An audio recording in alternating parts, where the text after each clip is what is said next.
Good morning and welcome to Sherayzen Law Office video blog. My name is Eugene Sherayzen. I'm an international tax attorney and owner of Sherayzen Law Office Ltd.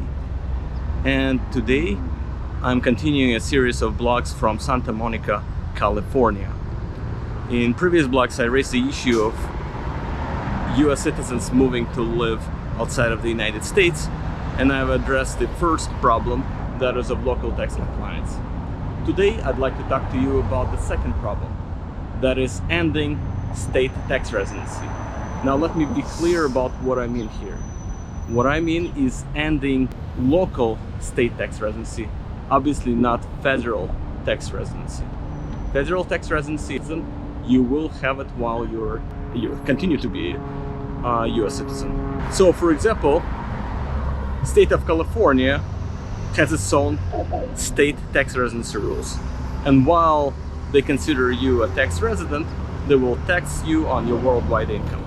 Similar situation with respect to states like Minnesota, New York, New Jersey, basically all the states that have income tax, and actually those who don't also have their own state tax residency rules.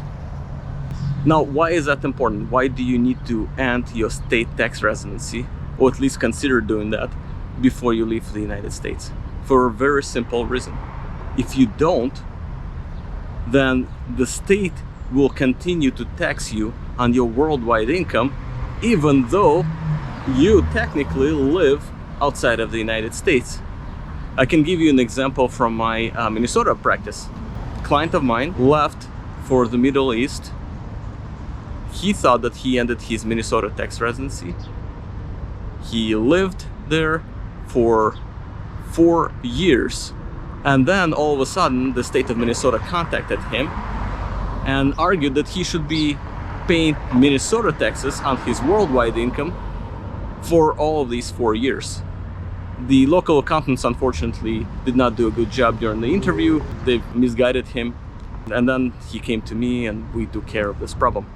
The problem though is that there's always a cost involved in this kind of neglecting these types of issues.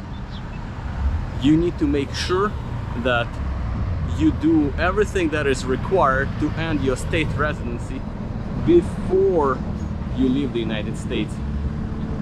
So for example, if you are required to give notice to your local county, then absolutely do so. If you're required to put your house on sale, absolutely do so. If you're required to move your banking outside of the state, do so. State tax residency rules can be very complex, so it's important that you explore this issue ahead of time and then take care of it before you leave. Thank you for watching. Until the next time.